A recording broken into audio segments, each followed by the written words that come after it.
일본 도쿄에 가면 임페리얼 호텔이라고 있습니다. 제국 호텔입니다. 1920년대에 지어진 호텔이라고 합니다. 100년이 더 넘었죠. 굉장히 오래된 호텔입니다. 그런데 그 건물을 지은 사람이 미국의 프랭크 로이드 라이트라는 사람인데, 이분은 건물의 기초를 공사하는 데만 2년을, 기초 공사만 2년을 했습니다. 그리고 그 외에 건물을 올리는데 또 2년을 썼습니다. 누가 봐도 기초에 너무 많은 시간을 투자한 것 같지 않습니까?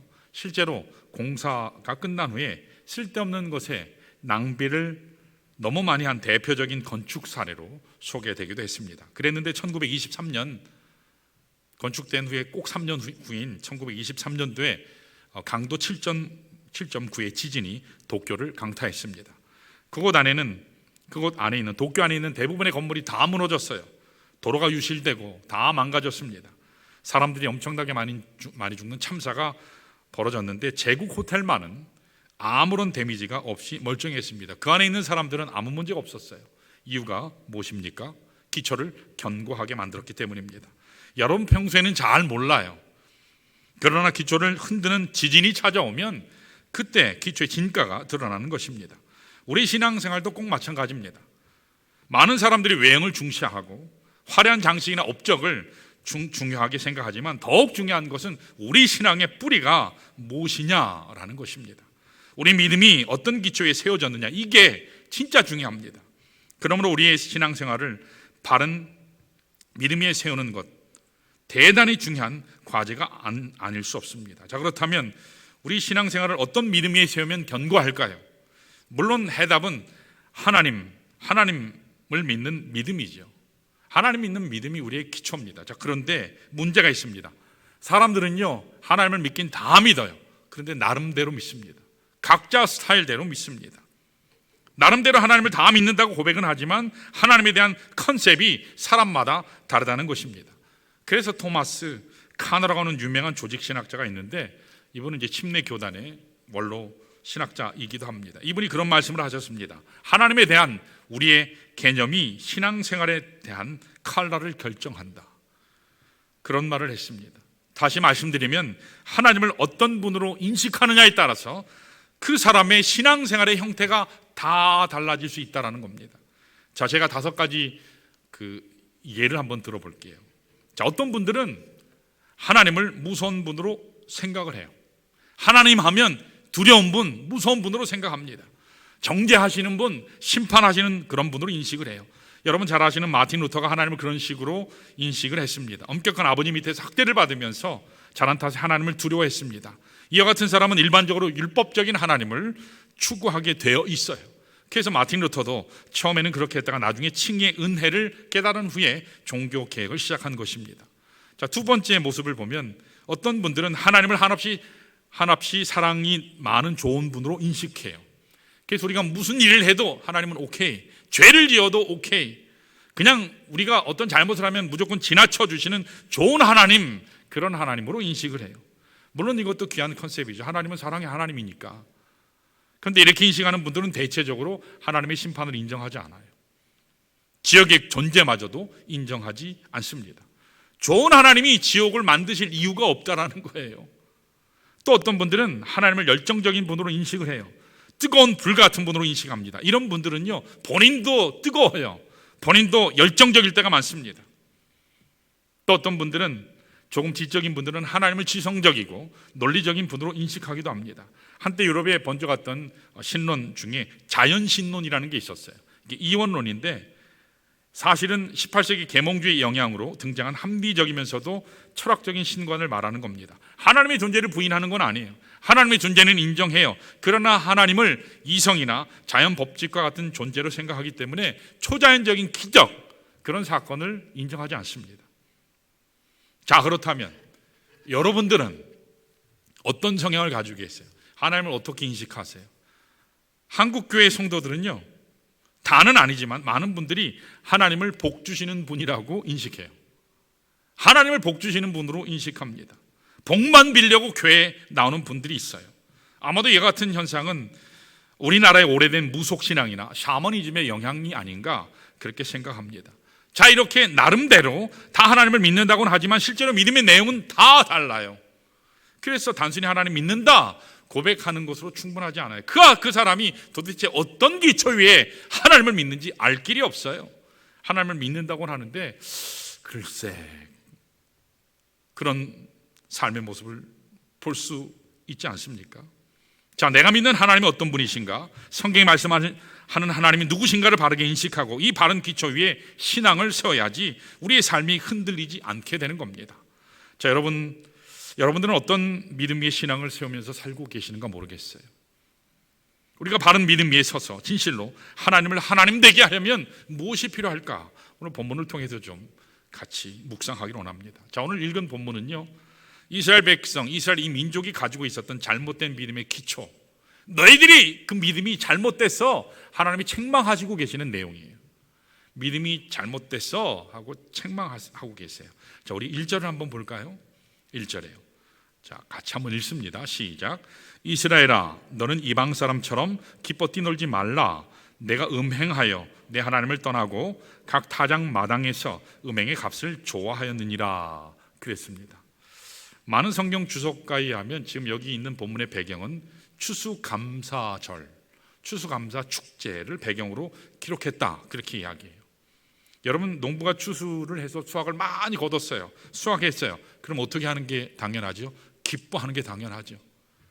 이것이 일반적인 모습입니다. 자, 그런데 오늘 하나님의 말씀에서는 왜 호세아는 기뻐하며 뛰놀지 말라고 했을까? 당연히 기뻐해야 될 날에 기뻐하지 말라고 얘기했을까? 물론 여기에 이방 사람처럼 이라는 수식어가 붙어 있기 때문에 이방인처럼 난잡한 축제를 벌이지 말라 그렇게 해석할 수도 있지만, 그렇게 이해할 수도 있지만, 그러나 단순히 축제 형태가 잘못됐다 그렇게 하나님이 말씀하시는 게 아니에요. 보다 더 깊은 문제를 지적하고 계세요. 지금 그들이 수확한 열매를 가지고 있죠. 근데 이 수확한 열매는 어디서부터 왔냐는 거예요. 하나님을 떠나 음행의 값으로 받은 거라는 거예요. 즉 하나님을 믿지 않고 이방신을 믿은 대가로 얻은 수확의 이익뿐이다 라고 하는 겁니다. 자, 이것으로 기뻐하는 것이 문제다 그렇게 하나님의 말씀이 증거합니다. 우리가 사실 여기서 짚고 넘어가야 할 사안이 하나 있습니다. 뭐냐면 이스라엘 백성이요, 하나님을 떠났다라고 이야기하니까 이스라엘이 아예 하나님을 믿지 않는구나, 하나님을 배제하고 우상만 섬긴 줄로 아는데 실제로 그렇지 않아요. 겉으로는 여전히 하나님을 믿습니다. 겉으로는 하나님을 믿어요. 다시 말해서 그들 이스라엘은 하나님만 믿은 것이 아니라 동시에 우상도 섬겼다는 거예요. 이것을 일컬어서 혼합주의다 그렇게 얘기해요. 이것도 좋고 저것도 좋고. 자, 우리 예컨대 열왕기상 18장 21절을 보시면 우리 한번 같이 읽어볼까요? 바알 숭배가 절정일 때 아합 왕 시절에 엘리야가 백성에게 말한 내용이에요. 자, 우리 한번 같이 읽어볼까요? 이 갈멜산 전투 850대 1로 혼자 처절하게 싸울 때 이스라엘 백성에게 엘리야가 선포했던 말씀이에요. 자, 한번 읽어볼까요? 자, 시작. 엘리야가 모든 백성에게 가까이 나아가 이르되 너희가 어느 때까지 둘 사이에서 머뭇하려느냐? 여호와가 만일 하나님이면 그를 따르고 바알이 만일 하나님이면 그를 따를지니라 하니 백성이 말 한마디도 대답하지 아니하는지라. 읽어도 그냥 아시겠죠? 무슨 말이죠? 그 당시 이스라엘 백성이요, 하나님도 섬기고 바알도 섬겼다 그 말이에요. 이제 너희는 결정할 때가 됐어. 선택해. 그렇게 말씀한 거예요. 자, 그런데 이와 마찬가지로 호세아 시대 그들 이스라엘은 하나님도 믿었지만 이방 우상도 동시에 섬겼다는 거예요. 이런 현상은요, 열왕기 상에만 나오는 게 아니라 열왕기 하에 가면 또 나와요. 21장 5절에도 보면 므낫세가 남왕국의 왕이 됐는데, 남왕국 유다의 왕이 되었을 때도 마찬가지였어요. 하나님의 성전 뜰 안에 1월 성신의 제단을 세웠어요. 심지어는 여호와의 성전 마당에 아세라 목상을 세웠다고 기록하고 있어요. 이것이 바로 혼합죄예요. 하나님은 이것을 뭐라고 말씀하시느냐? 영적 간음이라고 말씀하는 거예요. 영적 간음자다. 그 결과 참담하게도 그들은요, 하나님을 이방신의 하나쯤으로 하나님을 여겼다는 거예요. 전능하신 하나님, 유일하신 하나님, 그 하나님이 아니에요. 여러 신 중에 그냥 하나님. 다시 말해서 하나님을 출세 결실을 제공해 주는 여러 축복의 수단 중 하나, 그렇게 믿었다는 겁니다. 여러분, 대단히 위험하지요. 대단히 잘못된 신앙입니다. 왜냐하면 이런 영적 태도는 하나님을 철저하게 무시하는 모습이에요. 철저하게 자기 중심적인 삶을 추구하는 모습이기 때문에 대단히 위험한 겁니다. 사랑하는 여러분, 하나님을 하나님 되게 하시기를 바랍니다. 하나님은 우리의 시작자이세요. 하나님은 우리의 창조자입니다. 하나님은 우리의 전능하신 주권자이십니다. 오직 하나님만이 우리의 삶의 이유가 되시는 줄로 믿습니다. 하나님은 우리의 목적이에요. 이것을 인정할 때 우리는 바른 신앙생활로 하나님께 영광 돌릴 수 있는 겁니다. 그때 하나님을 누리는 삶, 하나님을 기뻐하는 삶을 살게 돼요. 자, 그렇다면 이제 우리가 건강한 믿음 위에 바른 인생을 세워가려면 뭐가 필요할까? 두 가지입니다. 요새 제가 두 가지만 얘기하죠. 자, 첫 번째, 따라할까요? 거룩한 기쁨이 있어야 한다. 자, 우리 식사 안 하셨나요? 자, 다시 해볼까요? 거룩한 기쁨이 있어야 한다. 예, 여기 기쁨, 여기에서 말하는 기쁨은요, 하나님으로부터 오는 기쁨을 얘기해요. 하나님으로 인한 기쁨. 그래서 그때 주시는 축복을 말씀하는 겁니다. 여러분, 건강한 믿음의 소유자를 어떻게 알 수 있느냐? 그 사람이 정말 기쁨의 삶을 사느냐 아니냐, 그걸 보면 알 수 있어요. 건강한 믿음의 기초가 되는 증거는 하나님을 기뻐하는 겁니다. 그때 바른 인생이 될 수 있습니다. 여러분, 진짜 기쁨은 하나님으로 말미암은 기쁨인 줄로 믿습니다. 물론 물질이 주는 기쁨도 있어요. 사람이 주는 기쁨도 있어요. 일을 통해서 얻는 기쁨도 있어요. 쉼을 통해서 얻는 기쁨도 있습니다. 자, 그런데 오늘 본문에 이스라엘이 기뻐한 것은요, 하나님으로 말미암은 기쁨이 아니고 하나님을 떠난 세상에서 구한 기쁨을 이야기해요. 자, 다 같이 1절을 다시 한번 보세요. 제가 읽습니다. 이스라엘아, 너는 이 이방 사람처럼 기뻐 뛰놀지 말라. 내가 음행하여 내 하나님을 떠나고 각 다장마당에서 음행의 값을 좋아하였느니라. 특별히 여기 음행하여 하나님을 떠나 얻은 믿음의 값을 좋아했다, 기뻐했다, 그렇게 기록하고 있습니다. 여러분, 진짜 기쁨은 하나님으로 인한 기쁨이에요. 여러분, 에덴이라고 하는 뜻이 뭐죠? 에덴이라는 뜻이 뭐죠? 에덴이라는 뜻은요, 기쁨이라는 뜻이에요. 기쁨의 원천이신 하나님으로 충만한 그곳, 하나님만이 계시는 그곳, 그것이 에덴 동산이기 때문에 기쁨의 동산이다, 그렇게 얘기하는 겁니다. 그때가 아담과 하와가 가장 행복했던 시절이었어요. 왜요? 피조물인 인간이 오직 하나님과만 교제하고 오직 하나님과만 사랑하고 오직 하나님과만 친밀했고 오직 하나님만 바라볼 수 있었기 때문입니다. 오직 하나님이 거기에 충만하셨기 때문이에요. 자, 그래서 그 어떤 것도 하나님과 사람 사이에, 아담과 하와 사이에 끼어들어올 수가 없었습니다. 거룩한 사람과 교제의 장소가 바로 에덴 동산이었어요. 자, 그런데 문제가 생겼죠. 거기에 뭐가 끼어들어왔습니까? 죄가 들어왔어요. 불순종함으로, 선악을 범함으로 하나님과 언약을 깨뜨리게 되었죠. 거룩이 깨어졌습니다. 여러분, 기쁨이라고 하는 것은요, 언제 주어질까요? 제가 이해하는 바로는 성경에서 기쁨의 종류는 두 가지예요. 그 한 가지는 뭐냐면 조건적인 기쁨이에요. 다시 말해서 내가 원하는 것, 내가 좋아하는 것을 얻었을 때 주어지는 기쁨, 이것이 조건적인 기쁨이죠. 이 기쁨의 주체는 나예요. 나입니다. 또 다른 하나는 존재로부터 주어지는 기쁨이에요. 다시 말해서 하나님이 함께 계심으로 주어지는 기쁨, 이것입니다. 왜냐하면 하나님 자체가 기쁨의 원천이시기 때문이에요. 자, 예를 들면 제가 첫 딸을 언제 얻었냐면 대학원 다닐 때 얻었어요. 연신원 다닐 때, 대학원, 연합신학대학원 다닐 때 딸을 얻었는데 너무너무 예쁜 거예요. 우리 자녀 첫 아이 얻을 때 어떠시죠? 너무너무 예뻐요. 너무너무 예뻐요. 공부를 하는데 집사람 얼굴보다 딸 얼굴이 더 어른어른거려요. 딸 얼굴이 더 어른어른거려요. 그래가지고 도저히 공부가 안 돼가지고요, 도서관에서 공부를 때려치고 집에 와가지고 딸이랑 같이 시간 보내는 게, 그런 시간이 얼마나 많았는지 몰라요. 소논문이 있고 시험도 봐야 되고 하는데 뭐 전혀 신경 쓰이지 않고 걱정이 안 되더라고요. 딸하고 있는 게 너무 좋으니까, 딸 존재 자체가 너무 기쁜 거예요. 함께 있으니까 너무 기쁜 거예요. 마찬가지입니다. 하나님이 나와 함께 하심으로 그 하나님의 존재가 나의 기쁨이 된다라는 사실이에요. 이게 바로 존재에서 오는 기쁨입니다. 자, 우리 옆에 있는 분들하고 한번 같이 덕담을 해볼까요? 당신이 있어 기쁩니다. 옆에 한번 해보세요. 당신이 있어서 기쁩니다. 당신이 있어서 행복합니다. 이게 존재로부터 오는 기쁨이에요. 네가 있어 괴롭다가 아니라, 너 때문에 내가 죽겠다가 아니라, 이 왼수야 그런 게 아니고 너 때문에 기쁘다, 그겁니다. 제가 삶을 살면서 결혼 초기 한 20여 년 동안은 집사람에게 고백한 게 이거예요.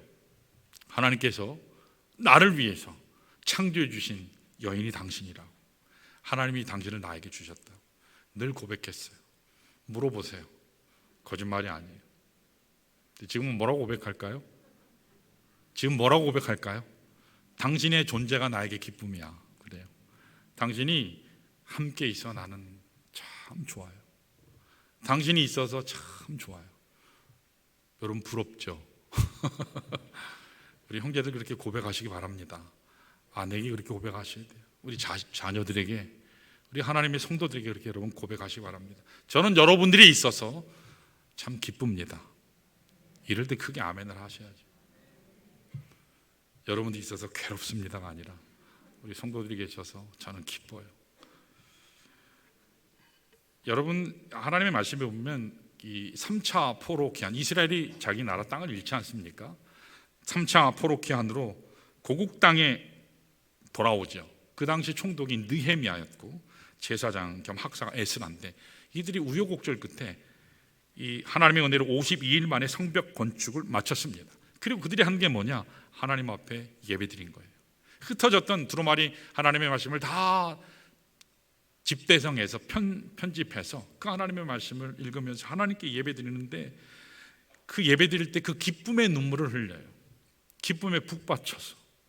그때 예레미야가 선포한 말씀이 있거든요. 자, 느헤미야 8장 10절 한번 보실래요? 놀라운 말씀을 거기서 선포하세요. 느헤미야 8장 10절이요. 자, 차셔도 되고 영상을 보셔도 되고 같이 한번 읽습니다. 자, 시작. 느헤미야가 또 그들에게 이르기를, 너희는 가서 살찐 것을 먹고 단 것을 마시되 준비하지 못한 자에게는 나누어 주라. 이날은 우리 주의 성일이니 근심하지 말라. 이제부터가 중요해요. 뒷말이요. 읽어볼까요? 시작. 여호와로 인하여 기뻐하는 것이 너희의 힘이니라. 뭐라고요? 여호와로 인하여, 하나님으로 말미암아, 하나님의 존재로 말미암아 내가 기쁘다. 하나님이 나와 함께 하심이 나의 능력이다. 모든 능력은 하나님께로부터 오는 것이다. 나의 기쁨의 원천은 오직 하나님이다. 바로 그 고백이에요. 느헤미야는 분명히 알고 있었습니다. 인간의 진정한 기쁨은 인간 자신에게서 오는 것이 아니고, 세상의 그 어떤 것에서 오는 것이 아니고 하나님께로부터 온다. 하나님의 존재로부터 온다. 하나님이 나와 함께 하심으로 온다 라는 사실을 분명히 선포했습니다.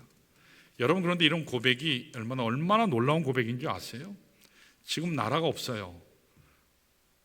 자기 고향도 잃었어요. 하나님의 도성인 성전도 이제 다시 기초공사하기 시작했어요.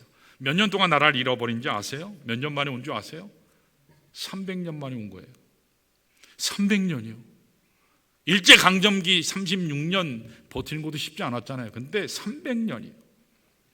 721년에 이스라엘이 망해서 444년, 주전 444년에 돌아왔어요. 거의 300년이에요. 모국어를 잃고 나라를 잃고 하나님의 도성을 잃고 예루살렘을 상실하고 고향을 잃어버리고 심지어는 하나님의 말씀에 두루마리조차도 다 흩어져 버렸어요. 그런 그들이 죽지 않고 살 수 있었던 것은 나는 하나님의 백성이다, 그 의식이었어요.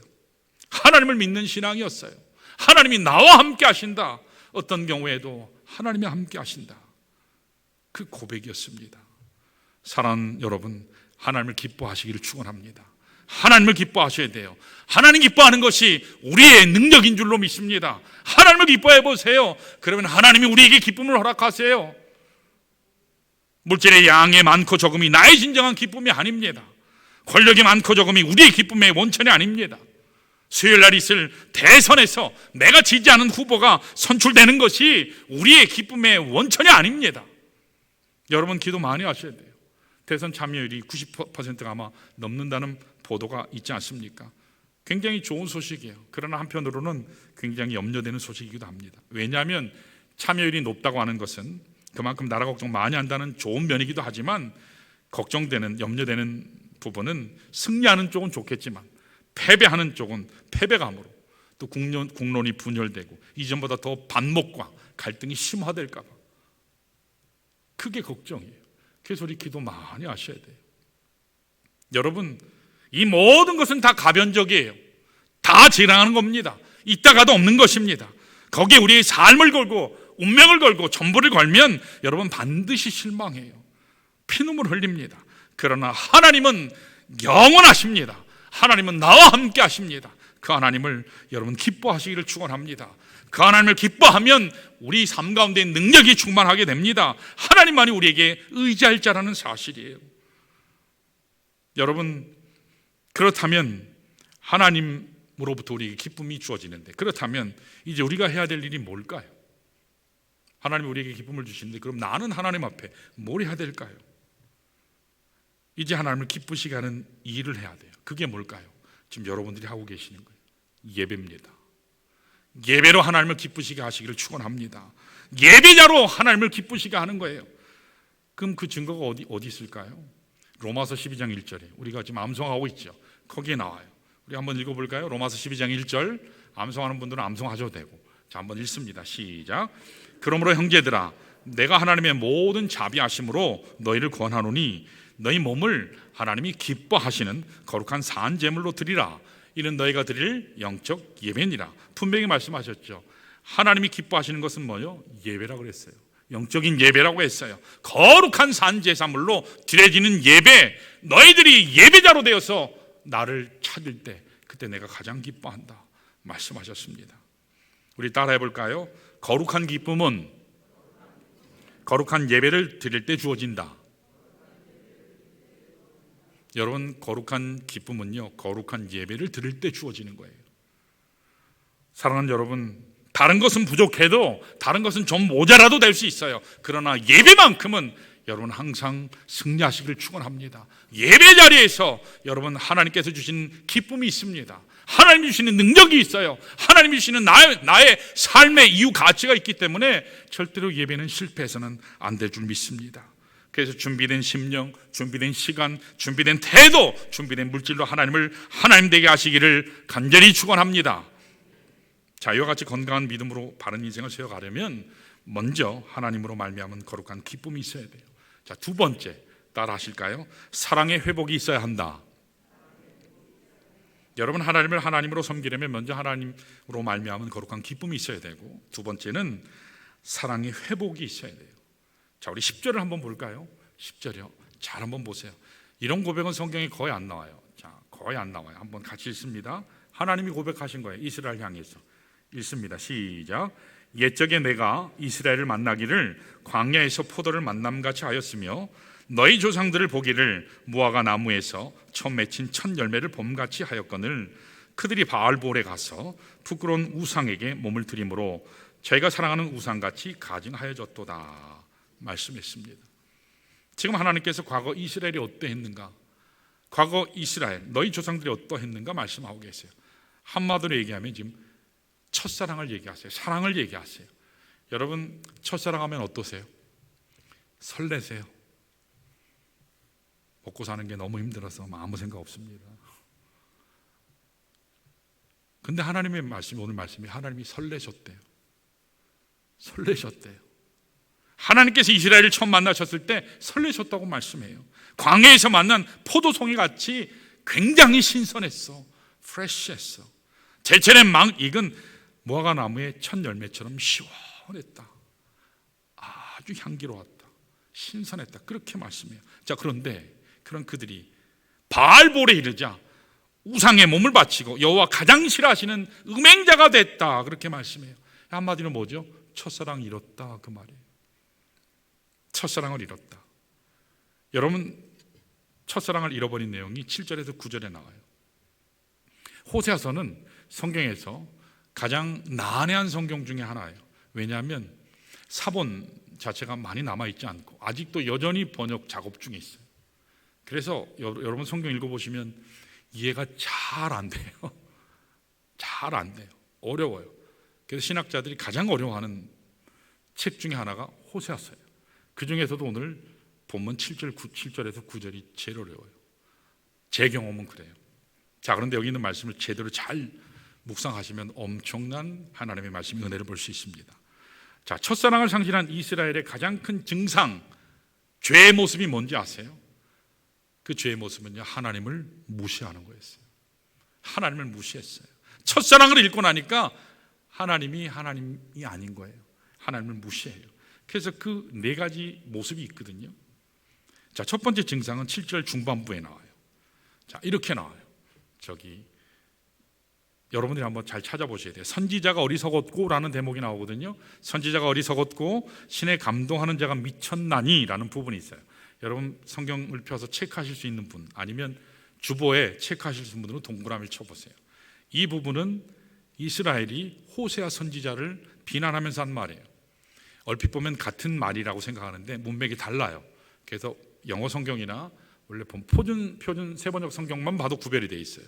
선지자가 어리석었고 신에 감동하는 자가 미쳤다. 한마디로 말씀 전하는 자를 비난하고 있어요. 여러분, 하나님을 떠난 자, 하나님을 무시하는 자는요, 말씀 전하는 자도 무시해요. 한 걸음 더 나가서 호세 가정을 정죄해요. 우리가 아시는 대로 호세아가 누구랑 결혼했죠? 고멜, 창녀. 그러니까 너는 어리석은 자야. 너는 미쳤어. 어떻게 창녀하고 살 수 있어? 네가 하는 말 그거 맞냐? 너나 잘해. 창녀하고 사는 주제에 말이 많아. 그런 뜻이에요. 정죄 의식에 충만했습니다. 또 다른 두 번째 타락의 증상이 8절 상반절에 나와요. 그게 뭐냐? 곤경에 빠뜨리는 거예요. 여러분, 하나님을 무시하면 하나님의 사람을 곤경에 빠뜨려요. 자, 제가 읽습니다. 8절 상반절에 에브라임은 나의 하나님과 함께한 파수꾼이며 선지자는 모든 길에 친 새 잡는 자의 그물과 같고 그랬습니다. 자, 이게 무슨 말이냐면 제가 말씀드릴게요. 하나님은 나를 임명자로, 하나님은 나를 예언자로 하나님께서 삼아주셨다, 임명하셨다. 하나님이 나를 너희 에브라임, 이스라엘을 지키는 말씀의 파수꾼, 대언자, 선지자로 되게 하셨다. 그런데 그럼에도 불구하고 너희는 말씀의 파수꾼인 내가 가는 길목마다 덫을 놓고 함장을 파서 나를 곤경에 빠뜨리려 한다. 그리고 빠뜨린다. 그런 말씀이에요. 그들에게 선지자는 반가운 존재가 아니었어요. 존경할 만한 사람이 아니었어요. 만나고 싶은 사람이 아니라 성가시게 하는, 잔소리하는, 좋은 말 하지 않는 그런 들짐승과 같은 사람으로, 목이나 파리쯤으로 그렇게 여긴 것 같습니다. 또 세 번째 죄의 증상은요, 왕따시키는 거예요. 8절 하반절을 보면 이렇게 나와요. 그의 하나님의 전에는 원한이 있도다. 이게 제일 난해한 해석이 들어가야 되는데, 그의 하나님의 전에는 원한이 있도다. 다시 말해서 심지어 하나님이 계시는 성전에 누가 있죠? 제사장들이 있잖아요. 레위 사람들이 있잖아요. 하나님을 섬기는 사람이 있는데 동역자라고 할 수 있는 그 사람들 마저 말씀의 파수꾼인 나에게 원한을 품었다. 다시 말해서 네가 전하는 그 메시지가 진짜 하나님 말씀 맞아? 메시지 자체를 의심하는 거예요. 진실해? 메시지가 거짓이다. 그렇게 비난하는 겁니다. 여러분, 하나님을 무시하면요, 첫사랑을 상실하면 이렇게 돼요. 말씀 전하는 자를 비난해요. 곤경에 빠뜨려요. 왕따시켜요. 그 메시지를 인정하지 않아요. 거짓이라고 비난합니다. 철저하게 홀로 된 외로운 말씀 대언자의 모습이에요. 너무너무 외로운. 저는 이 말씀을 묵상하면서 오늘 저는 우리 좋은 교회, 좋은 이 공동체 성도들에게 어떤 말씀의 대언자일까 궁금했어요. 여러분들은 어떠세요? 여러분들은 어떠세요? 갑자기 심각해지시죠? 근데 저는 감사하게도 하나님의 말씀 선포자로 또 파수꾼으로 귀하게 쓰임받는다는 확신이 있습니다. 그 누구를 통해서냐? 첫 번째는 하나님을 통해서, 두 번째는 여러분들을 통해서 제가 경험하는 확신입니다. 여러분, 이 세상에 들리는 하나님의 마지막 음성이라고 할 수 있는 이 말씀 대언자를 이렇게 몰아세우고 왕따시키고 비난하고 정죄하고 불신하고, 이런 이스라엘은 참 불행했어요. 왜 그럴까요? 들을 귀가 전혀 없었기 때문이에요. 하나님의 말씀이 선포되었음에도 불구하고, 하나님의 좋은 씨앗이 뿌려짐에도 불구하고 그 심령이 길가 심령이었기 때문에, 강팍했기 때문에 다 나가 떨어졌습니다. 그러나 오늘 성령께서 이 자리에 참여하신 여러분 한 사람 한 사람에게 임하셔서 들을 게 있는 심령 되게 하신 줄로 믿습니다.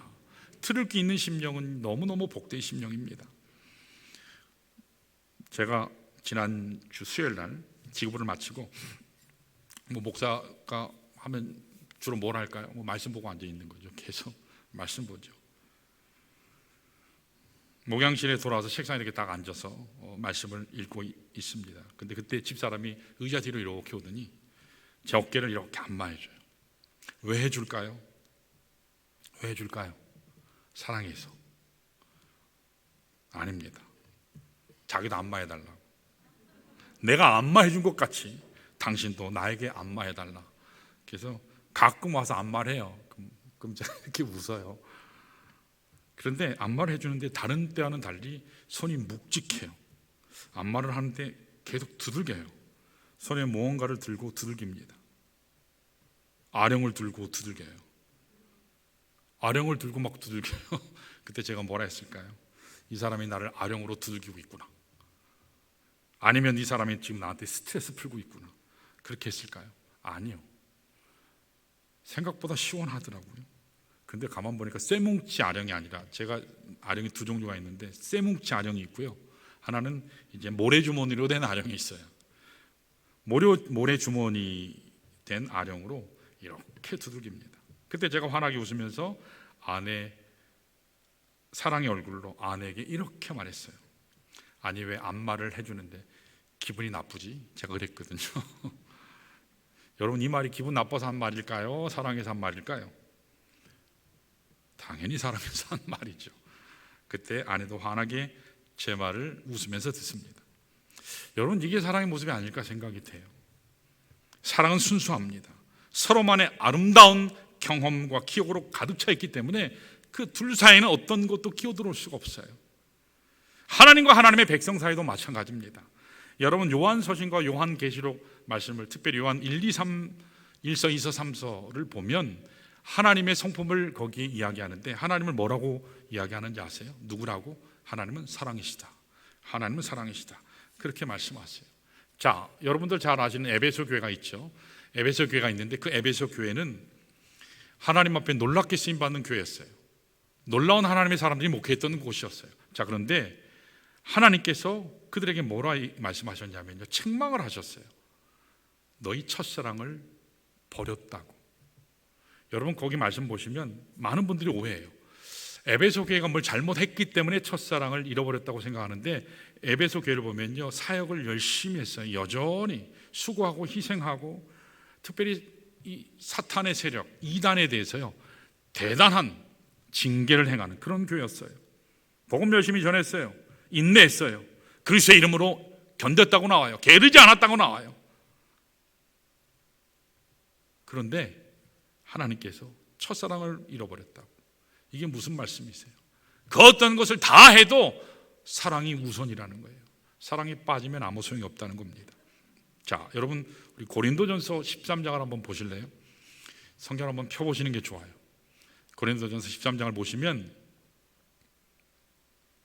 여기에도 동일한 비슷한 말씀이 나와요. 여러분 하나님의 사랑에 대해서, 사랑이 얼마나 우선이라고 하는 사실을 여러분 성경을 통해서 확인하시는 게 필요합니다. 자, 사랑 거기 한번 보실래요?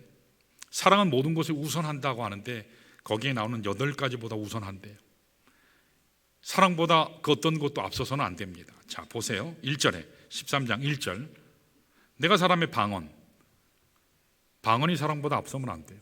여러분 방언 받기를 원하시는 분도 있고 소원하는 분도 있고, 방언의 역사 하나님 앞에 놀라운 은사잖아요. 그렇죠? 근데 그 아무리 방언을 잘해도 사랑보다 우선하면 안 된다는 거예요. 다시 얘기해서 사랑이 빠지면 방언 아무 소용이 없다는 거예요. 천사의 말을 한다 할지라도 사랑이 없으면 뭐라고요? 아무 소용이 없다는 거죠.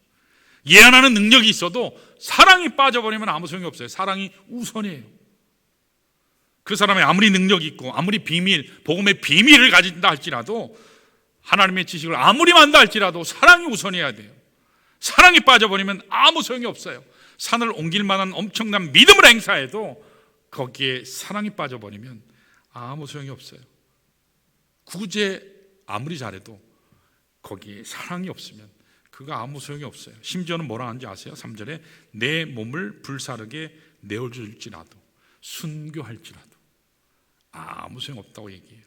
자, 그럼 1절에 사랑이 없으면 이라고 있죠. 여러분 동글 한번 쳐보세요. 2절에 사랑이 없으면 또 나와요. 3절에도 사랑이 없으면 이라고 나와요. 자, 이번에는 그 사랑 대신에 하나님을 넣어서 한번 읽어보세요. 하나님이 없으면 2절에 하나님이 없으면 내가 아무것도 아니요. 하나님 없이는 나는 아무것도 아니에요. 하나님이 계시면 나는 위대한 자 될 줄 믿습니다. 하나님이 함께 하시면 망했던 나의 인생이 회복될 줄 믿습니다. 하나님께 달려있는 거예요. 하나님이 함께 하시기만 하면 아무것도 아닌 인생이 엄청난 인생이 된다는 사실이에요. 3절에 보면 또 뭐라고 나오죠? 사랑이 없으면 내게 아무 유익이 없느니라. 다시 얘기해서 하나님이 없으면 네가 그 어떤 일을 한다 할지라도, 사역을 아무리 열심히 해도, 구제를 아무리 열심히 해도, 심지어 목숨을 내놓는 순교를 한다 할지라도 아무 유익이 없다. 하나님 앞에 아무것도 아니다, 그 말이에요. 여러분, 하나님이 함께 하시면 내가 하는 그 어떤 것도 유익할 줄 믿습니다. 내가 그 어떤 것도, 내가 행하는 그 어떤 몸부림도 하나님 앞에 영광 될 줄 믿습니다. 하나님이 전부입니다. 하나님이 함께 하셔야 합니다. 그 하나님 사랑이 우리에게 어떻게 행하셨는지가 로마서에 잘 나와요. 자, 마지막 우리 로마서 39장 제가 읽어드리고 오늘 말씀을 마치겠습니다. 이렇게 나와요. 우리를 우리 주 그리스도 예수 안에 있는 하나님의 사랑에서 끊을 수 없으리라. 그 어떤 것도 하나님의 사랑에서 환난이나 곤고나 박해나 기근이나 적신이나 위험이나 칼이나 사망이나 생명이나 천사들이나 권세자들이나 현질이나 장래일이나 능력이나 높음이나 깊음이나 어떤 피조물이라도 우리를 우리 주 그리스도 예수 안에 있는 하나님의 사랑, 그 하나님의 사랑에서 끊을 수 없으리라. 이 말씀으로 여러분 다시 일어서시기를 축원합니다. 우리 이 시간에 모두 일어나셔서 우리 말씀 기억하면서 하나님 앞에 기도하겠습니다.